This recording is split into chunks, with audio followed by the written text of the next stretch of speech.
Good evening. My name is Anne Gottlieb.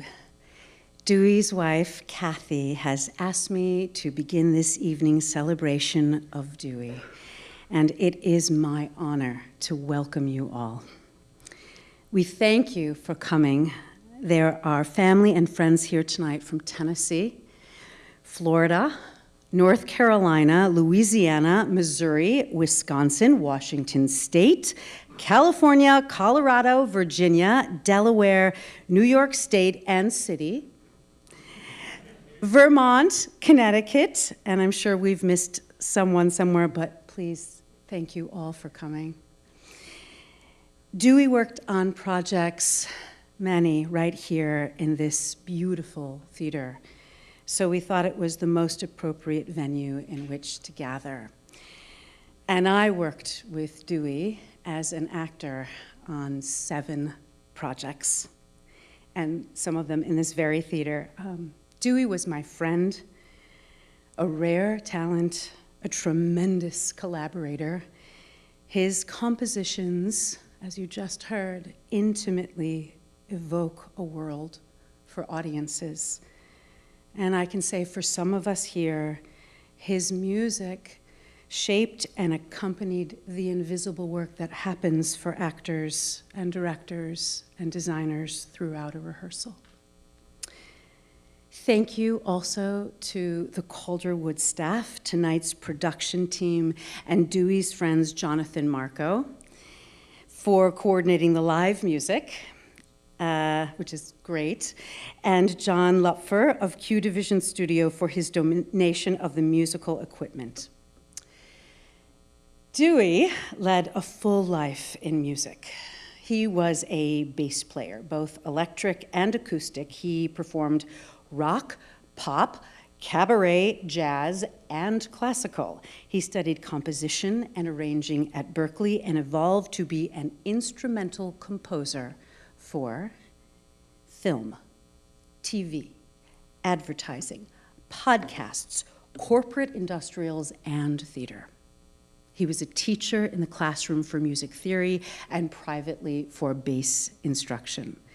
So tonight we will take a little journey together through different phases of Dewey's life and art, starting with the early years. Dewey loved the movies. He admired the work of several film composers, and one of them that we will begin with is Elmer Bernstein and his iconic theme to the American classic, can anyone guess it? Not Psycho. The Great Escape.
Hello, friends and family. My name is Jason Levasseur, and this is my wife, Laura, and I'm Dewey's nephew.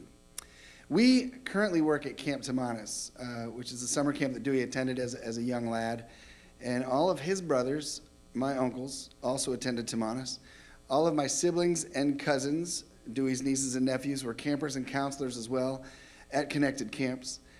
Even Kathy's brother-in-law, Celie Hubbard, is a Camp Tamanis alum. Also, Kathy and her 5 siblings all went to Camp 2, literally 5 minutes away from Camp Tamanis. How cool is it that both families spent their childhood summers together in Maine? Dewey definitely understood that the McCormicks were some cool camp peeps. He knew that summer camp helped us all become better humans, and he even claimed that Tamanis made a man of him. Just like Dewey, I love Tamanis. This summer will be my 21st summer working at camp. It's the first place I ever met Dewey, and it's also where Jason and I got engaged. There's a tradition at camp that happens towards the end of the summer. Campers vote on that year's Hall of Fame. The Hall of Fame has categories such as most helpful, most generous, best sport, most athletic.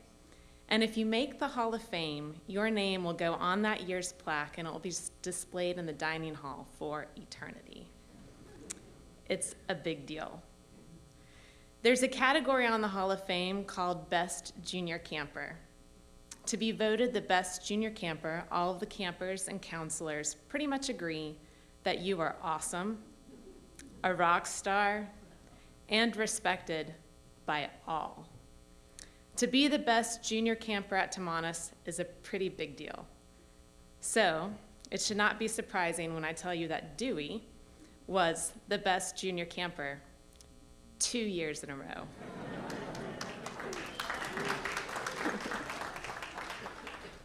Obviously, it's a huge honor. Here are some photos of Dewey at camp, along with his composition, Camping Nude.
Hello, I'm Jonathan Marco, a pianist and a friend of Dewey.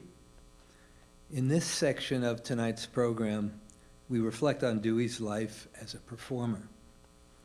He started his bass career in his home state of Connecticut, and then he came to Boston to attend the Berklee School of Music. It wasn't long before he left school to be a working professional in the Boston area. This is what he called Boston Phase 1 in his life. He performed both on the electric bass guitar and the acoustic upright bass. Dewey's electric bass has joined us on stage. Here now are some photos of Dewey performing, set to music by Joel Forrester, with Dewey on bass.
While in Boston, Phase 1, Dewey met and performed with pianist Chuck Chaplin, among others. Chuck has traveled from New Orleans to be with us tonight and to perform his own composition, The Healing. And I'm happy to introduce him to you.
Hi, my name is Alan Greenberg. I'm an actor, a writer, and close friend of Dewey Dellay's.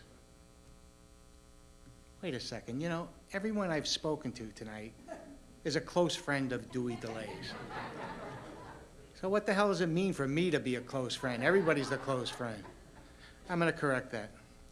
Hi, my name is Alan Greenberg. I'm an actor, writer, and the shortest over 60 friend of Dewey Dellay. I met Dewey in Manhattan in 1990 when I was a senior writer at Gray Advertising. He and his music partner, Randy Quartz, were called in to compete on a jingle for one of my commercials. Long story short, I liked both of the music men, but there was something about Dewey that I gravitated to, first as a composer, then as a person.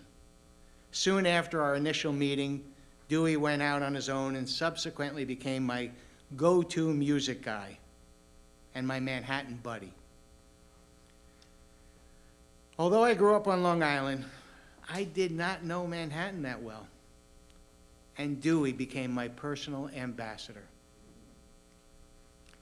From New York to Cambridge for 33 years, Dewey was and will always be my most special friend. In Dewey's honor, I am going to read a poem that celebrates, sorry Bostonians, the greatest city in the world, New York City, AKA Manhattan. No firearms here, I hope. Selected by Kathy with Dewey, me, and all of Dewey's Manhattan friends in mind, here is Mannahatta by Walt Whitman. I was asking for something specific and perfect for my city, whereupon, lo, up sprang the aboriginal name. Now I see what there is in a name. A word, a liquid, sane, unruly, musical, self-sufficient. I see that the word of my city is that word from of old. Because I see that word nested in nests of water bays superb, rich, hem thick all around with sail ships and steamships and islands 16 miles long, solid founded. Numberless crowded streets, high growths of iron, slender, strong lights, splendidly uprising toward clear skies. Tides swift and ample, well loved by me toward sundown. The flowing sea currents, the little islands, larger and adjoining islands, the heights, the villas, the countless masts, the white shore steamers, the lighters, the ferry boats, the Black Sea steamers, well modeled. The downtown streets, the jobbers' houses of business, the houses of business of the ship merchants and money brokers, the river streets, immigrants arriving 15 or 20,000 in a week. The carts hauling goods, the manly race of drivers of horses, the brown-faced sailors. The summer air, the bright sun shining and the sailing clouds aloft. The winter snows, the sleigh bells, the broken ice in the river, passing along up or down with the flood tide or ebb tide. The mechanics of the city, the masters, well-formed, beautiful, faced, looking you straight in the eyes. Trottoirs, thronged vehicles, Broadway, the women, the shops, and the shows. A million people, manners free and superb, open voices, hospitality, the most courageous and friendly men. City of hurried and sparkling waters, city of spires and masts, city nested in bays. My city, our city.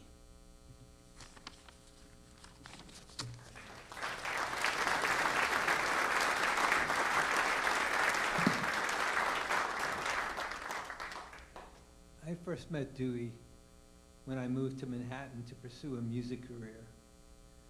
We started out as a piano-based duo backing up a jazz singer, and we immediately discovered a connection that grew into a lifelong friendship.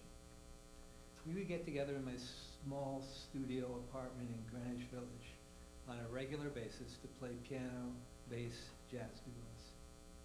I was so impressed by his unusual creativity, his ability to listen and connect to the other musician, the gorgeous sound he got on his upright acoustic bass, and his openness to improvising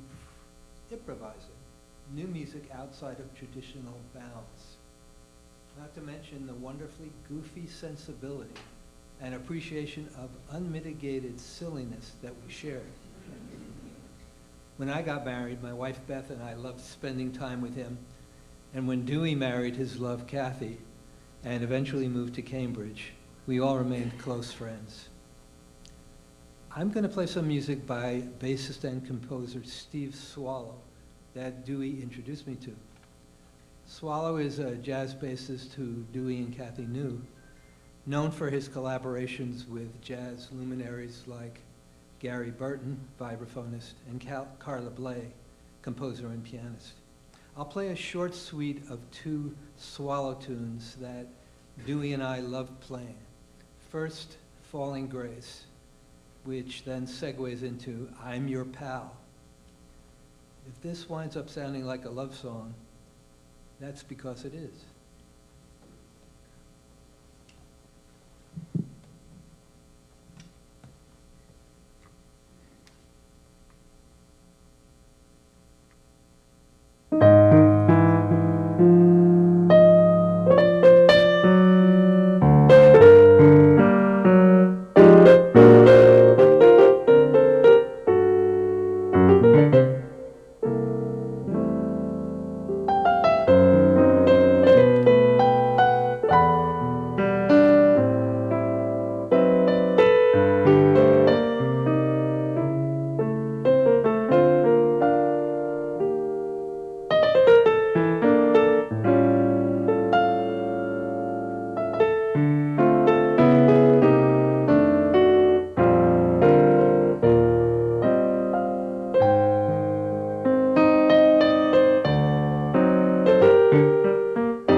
Good evening, I'm Dale Place. I'm an actor, and I got to know Dewey through the theater side of his life. My wife Karen and I were and are great friends of Dewey and Kathy. Dewey and I had our own little movie club, which I miss greatly. Kathy asked if I would share with you a poem by Sarah Teasdale. She and Dewey chose it for their wedding, and her cousin Michael McCormick read it on that occasion in September 2001. I have loved hours at sea, gray cities, the fragile secret of a flower, music, the making of a poem that gave me heaven for an hour, first stars above a snowy hill, voices of people kindly and wise, and the great look of love long hidden, found at last in meeting eyes. I have loved much and been loved deeply. Oh, when my spirit's fire burns low, leave me the darkness and the stillness. I shall be tired and glad to go.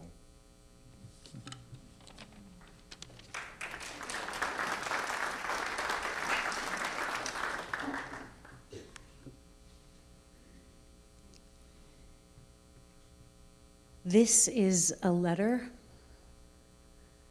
from Kathy to Dewey.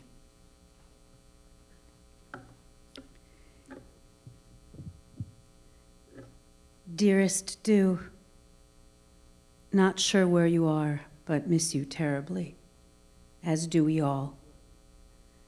Some may not realize we knew each other as kids, growing up in adjacent Connecticut towns. We met at my family home. I was 15.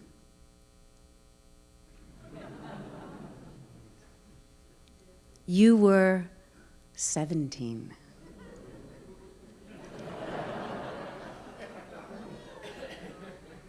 You played music with my brother Bill, often visiting our home. I'm grateful you knew Dad and our grandfather, Pop. You were unusual and adorable, but you were an older man, so beyond me. Then, an episode.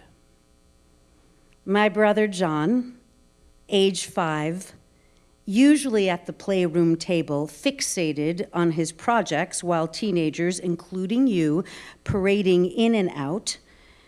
John studied insects and at one point created specimen boards that he displayed on the table.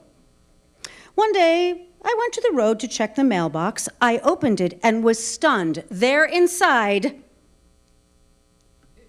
the biggest, most gruesome bug I had ever seen, plus a note.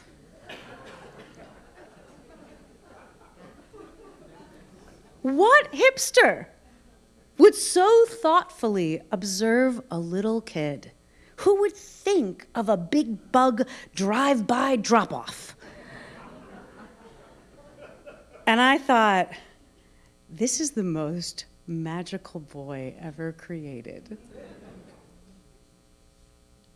We talked for years as friends, commiserating about our respective love lives, never realizing the answer was in front of our faces, like the old rom-com When Harry Met Sally, or Dorothy in Kansas. You were already there in my backyard.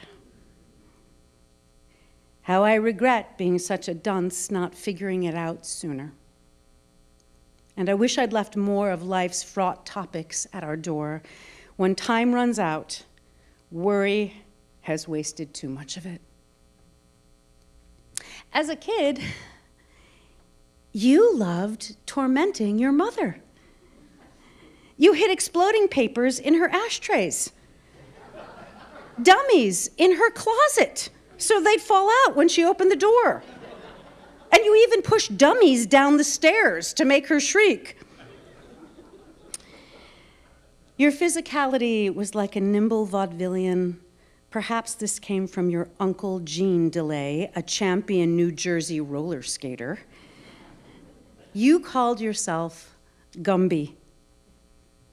You had little mental interest in sports, but were so graceful, a fast runner, great hand-eye coordination. You could hit and field, though I never could persuade you to join my softball team. You were a fabulous cartoonist, ahead of time and trends, always early, never procrastinated, beelined into that music studio, and an early adapter to the dramatic changes that tech brought to composers. You avoided debt. You said music chose you. You didn't choose it. It seemed to flow out of your pores. Your feet were always moving. Your ears were wide-ranging from your favorite composer, Igor Stravinsky, to pop. The titles for your compositions are like poetry to me. My recent favorite, Fanfare for Tiny. You were grateful for spending your life in music, and your artistry was wider. You could nail the essence of a painting with a perfect visual assessment. You were gentle, though deep inside was a formidable grit, not to be toyed with. Alter egos were a theme. There's a story that as a child, you raced around in your Zorro mask and cape. And one time at the beach, your mother asked you to buy her some cigarettes. Soon, a man came out of the snack bar and yelled, "Hey, who signed their tab as Zorro?"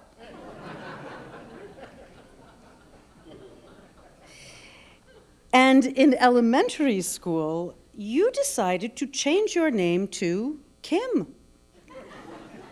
And the teacher obligingly informed the class. Ours was a crowded house of your aliases.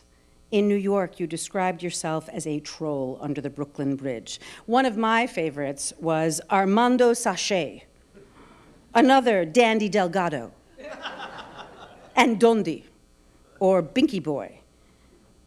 And then when I came along, we were Don and K Delgado. For yourself, Curly McDell. For me, Chiclets. Then, inspired by the foreshadowing effect of selfies, Big Head you and the puppet me. How were you so unusual and yet so not weird? A deep empath, while also strong in adversity. You were a ninja through your parents' difficulties, through 9/11 in our Manhattan neighborhood, and through Hurricane Sandy, in which you lost all your music archives. Your music was your anchor. A silver lining. A new chapter came when our marital script took the unexpected path away from New York, and this Boston community embraced you. When you flew away, the admiration became a stunning legacy. Our hearts break in losing you and your artistry. We are trying. You were the light in my life. I cannot bear the silence in the dudio, as I call your studio. If you were in my shoes, I know you'd turn to your music. Thank you for your steadfast commitment to me, for walking gently on the earth, and for leaving grace and art and laughter in our hearts. Love, Chiclets.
everyone. My name is Hannah Lauber, and my parents and I are close family friends of Kathy and Dewey.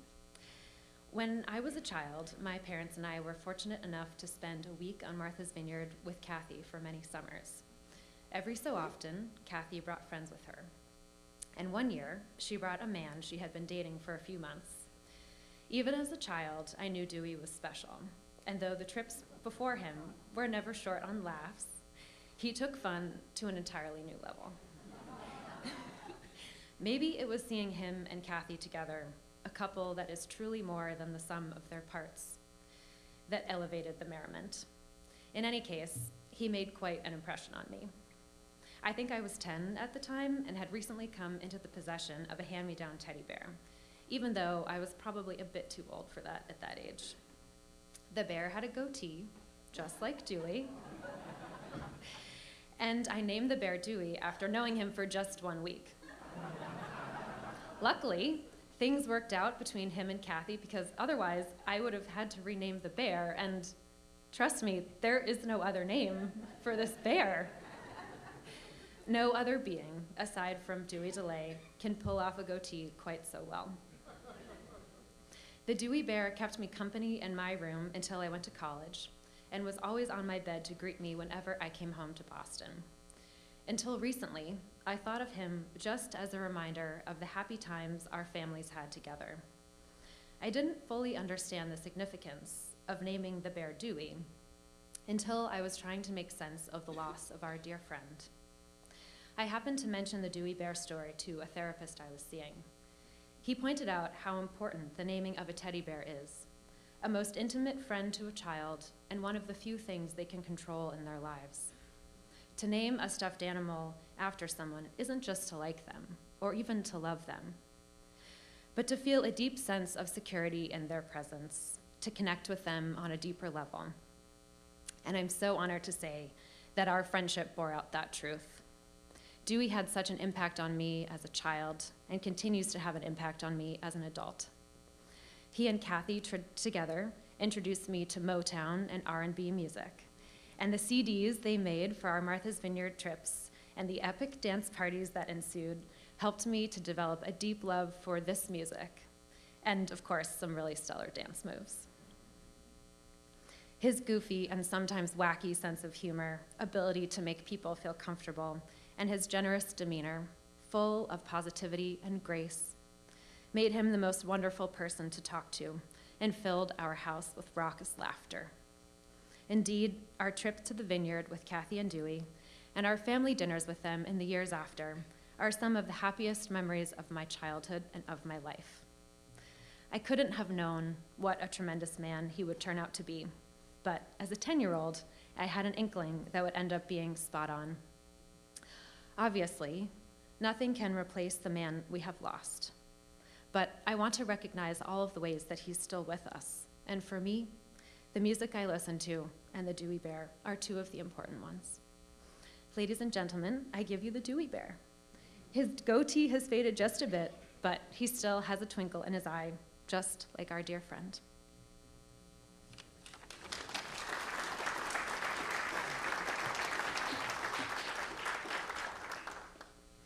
Hi, my name is Tara. I'm Dewey's niece.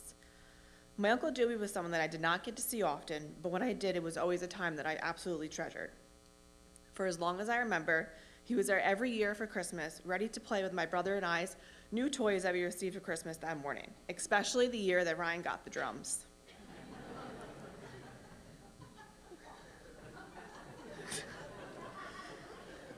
When I became a flight attendant, I would always look forward for my Boston layovers because that meant I would be seeing Dewey and Kathy for dinner. Dewey will be greatly missed. Our Christmases will never be the same without Dewey there. We'd also like to acknowledge that Dewey was also a teacher, and he gave individual bass lessons in New York, and then in Boston taught music theory in the classroom, as well as worked with students in college theater productions. Here are some quotes from theater students. From Barbara: "Thanks, Dewey. The music is gorgeous. I look forward to it every night." From Connor: "Thanks, Dewey. Your music is dope." From Kaylee: "The sound is what makes this show great." From Ishmael: "Thank you for the music. P.S. You look like a young Paul McCartney."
Hello. What a wonderful tribute to Dewey. Hello to all of Dewey's wonderful family and friends. Welcome to the beautiful theater where we are tonight. I'm John Hawkins, Dewey's brother, older brother, when it was allowed. This is so emotional to me tonight, seeing some wonderful pictures and all of Dewey. I'm just full of gratitude. The warm welcome to each and every one of you who has joined us for this special occasion. Dewey was a person of many facets. He was a peaceful, wise, introspective, extremely talented, and very, very funny. But perhaps what most defined Dewey was his deep connection to music. It was more than a passion for him. It was the very essence of his being. Music was the language through which he expressed his deepest emotions, aspirations, and dreams. Tonight, as we gather together, surrounded by the magic of music, we pay tribute to Dewey, Dewey's incredible journey, and the indelible mark he left on all of us, our lives. And as we do, I want to express our deepest appreciation to someone who's not only Dewey's beloved wife, but also his greatest source of love and support, Kathy McCormick Dellay. Kathy,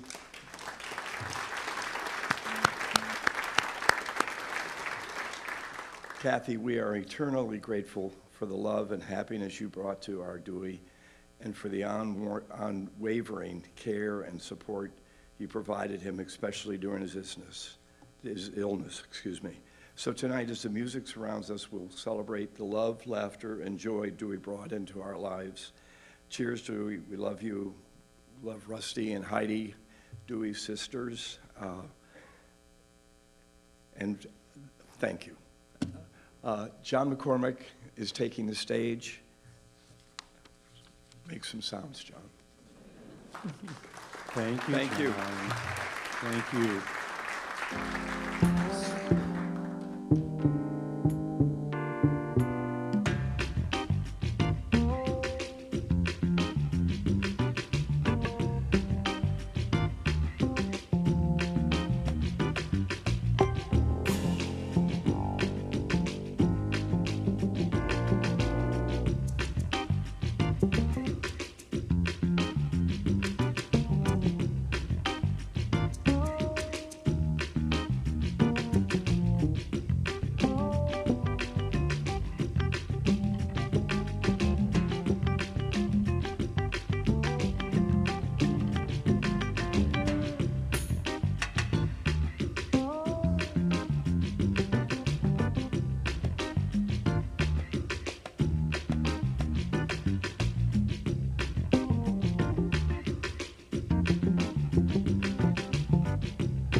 Well, we are all family in this room, but I'm the only one who gets to be the 5-year-old kid that he delivered the insect to.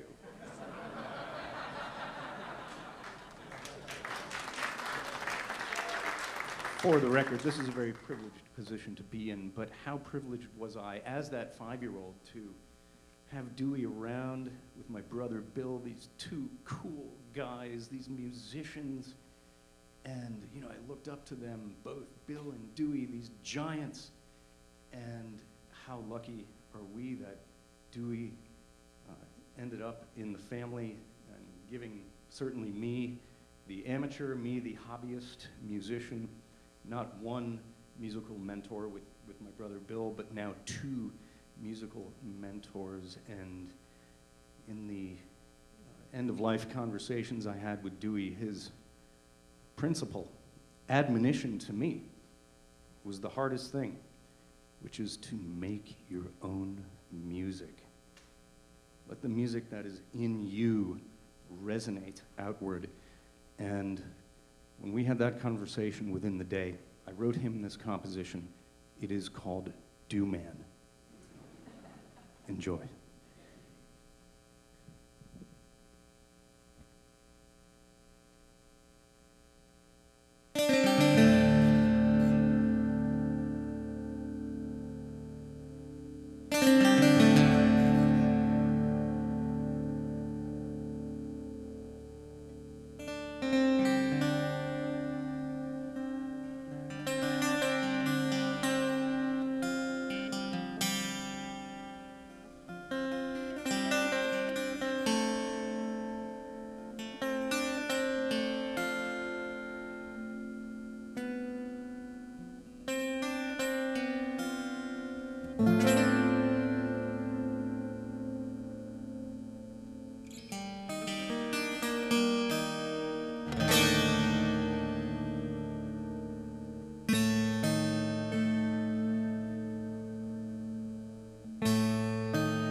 Well has it all. Email, buddy lists, keywords. Type in the keyword and boom, you're there. Your oldest pair look great on your newest girlfriend.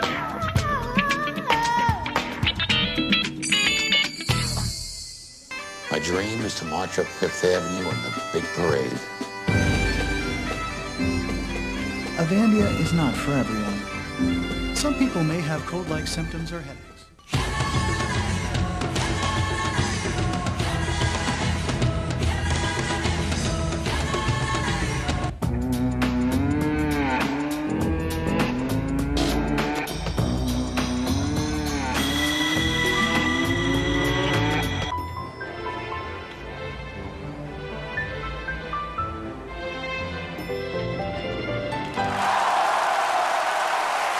The New York Marriott Marquis on Broadway.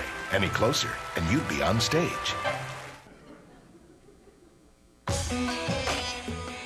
The masterminds behind every great heist see what most people don't.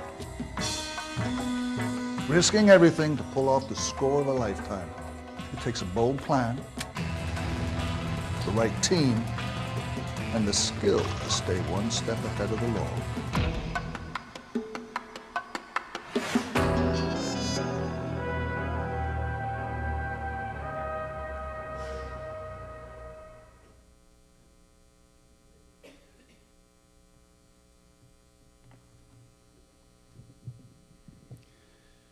What does a play by Tennessee Williams sound like?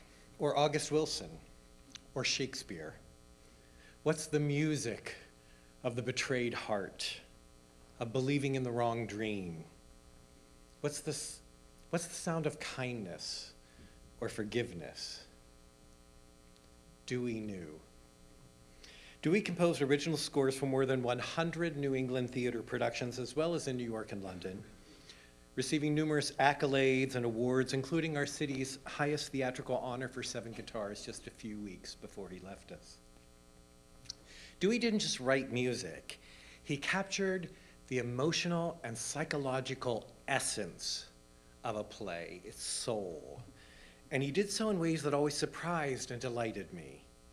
He heard an escalating tribal chant in a British boys' school, crystal violins in a marriage gone wrong, twittering trumpets in cocktail party gossip, and a spiraling waltz in the machinations of a devious Victorian family. Dew wrote music for 25 productions that I directed, usually in collaboration with scenic designer Janie Howland and lighting designer Karen Perlow. Our first was The Maiden's Prayer at the Huntington Theater in 2002. Dewey was still new to theater culture, and during our long 10-hour technical rehearsals, the theater became freezing cold. So Janie retrieved a blanket from her car, and she noticed Dewey was shivering and invited him to sit with her under the blanket. I think Dew was somewhat startled that this new professional colleague and a married woman offered him such a gesture of intimacy, but he snuggled right up next to her. Janie, Karen, and I kept him under that blanket of comfort, respect, and art for the next 20 years, along with many of our theater colleagues who are here tonight. His life as a theater artist was a kind of third-act surprise to Dewey. He discovered that he loved the generous, open-hearted camaraderie of theater folk, and we loved him back. We loved his talent, yes, but also his gentleness, his humility, his vulnerable heart, his irreverent wit, his discerning intelligence, and in the end, his quiet dignity and courage. Dew had a peculiar, absent-minded professor kind of logic, a completely original way of knowing the world that was connected to his singular genius, to his gift for capturing the intangible and the evanescent. In mysterious ways, he felt truths which he would translate into something beyond language and that impacted hundreds of thousands of audience members over 2 decades. Like a priest or shaman, he could summon a spirit into the room. It's not an overstatement to say that he transformed the quality and integrity of the art of theater in Boston. Dewey's arrangements often integrated unexpected elements like the sound of a piano being burned, or human voice, or dialogue from The Wizard of Oz. His imagination was astonishingly versatile, and his music had no aesthetic limits. He didn't like sentimentality or to emotionally manipulate an audience. He didn't usurp the work of an actor. He elevated it and deepened it in a live moment of dramatic storytelling, a shared breath, a shared moment in time. Here are a few of those musical moments in his scores from Alan Bennett's The History Boys, Harold Pinter's Betrayal, Claire Booth Luce's The Women, and Lillian Hellman's The Little Foxes. We celebrate Dewey Dellay, theater composer.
The last time I saw Dewey, 2 days before he left us, I read to him from Mr. Paradise, a Tennessee Williams play we did together in 2006.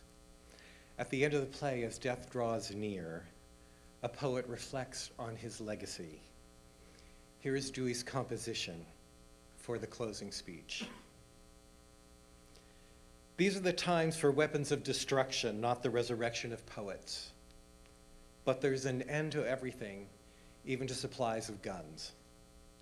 When they're exhausted, the world will be warm and serene and as young as tomorrow. Then the old, sweet, gentle voices will be distinguished once again.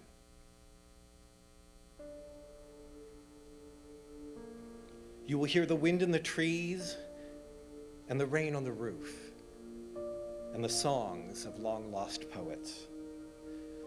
Guns destroy and are destroyed, but these little songs, however little and unimportant they may seem, they keep on singing forever.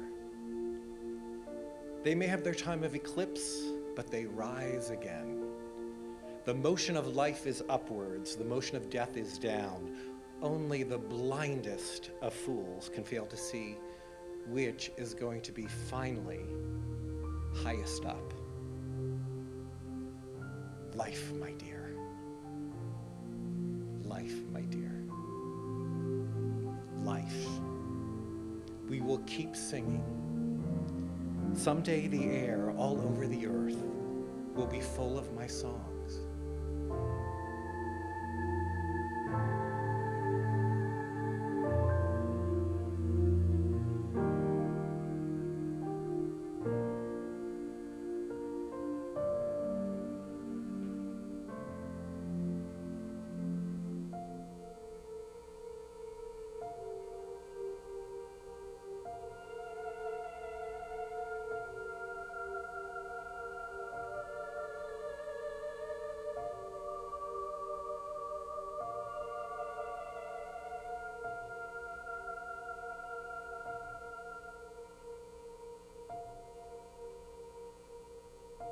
Dearest Dewey, we will remember your essence, your soul, your songs.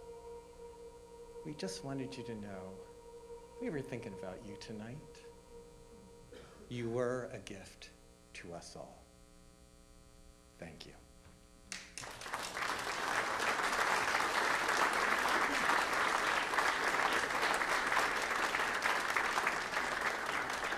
On behalf of Kathy, Dewey's family, and tonight's speakers and performers, I want to thank you for joining us and invite you all to a reception in the lobby. But first, to close tonight's celebration of life with some rock and roll, please welcome an ensemble of Dewey's family and friends to the stage to perform In My Life and Here Comes the Sun. Come on out, folks.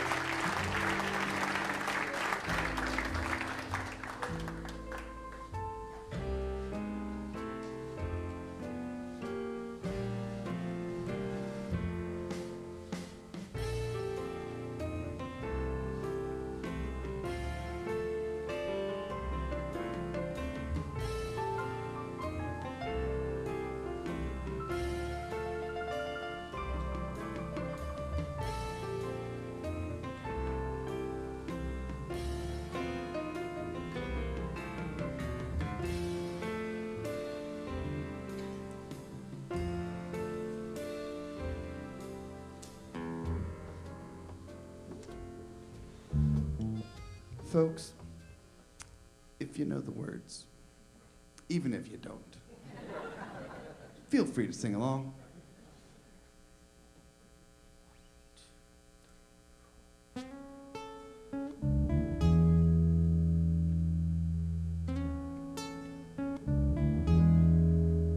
There are places I remember all my life, though some have changed, some forever, not for better.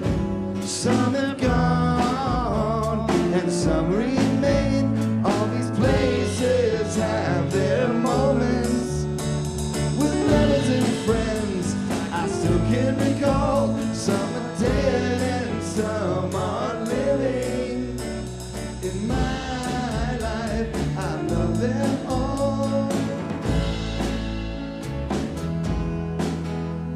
But of all these friends and lovers, there is no one compares with you.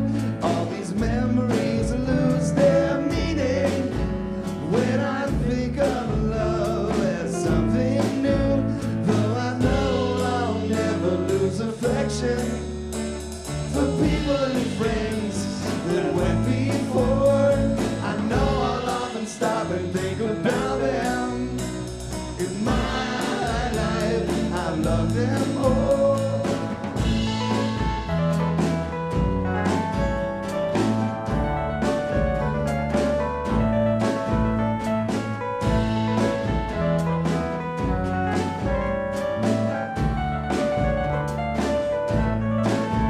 For I know I'll never lose affection for people and things that went before. I know I'll often stop and think about them. In my life, I love them more. In my life, we can do this, we can do this. In my life, I have love. You can help us do this. Yeah, love you.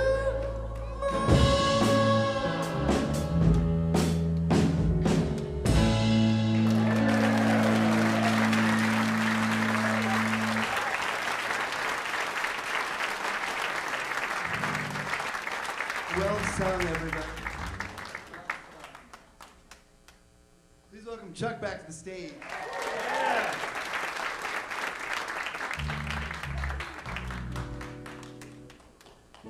Again, please feel free to sing along, and if the spirit moves you, go ahead and stand up and dance.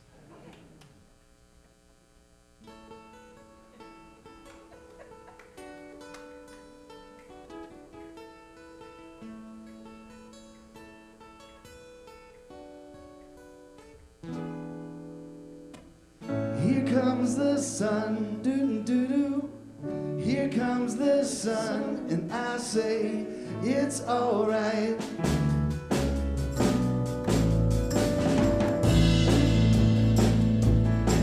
The long and lonely winter, little darling, it feels like years since it's been here. Here comes the sun. Here comes the sun, and I say it's alright.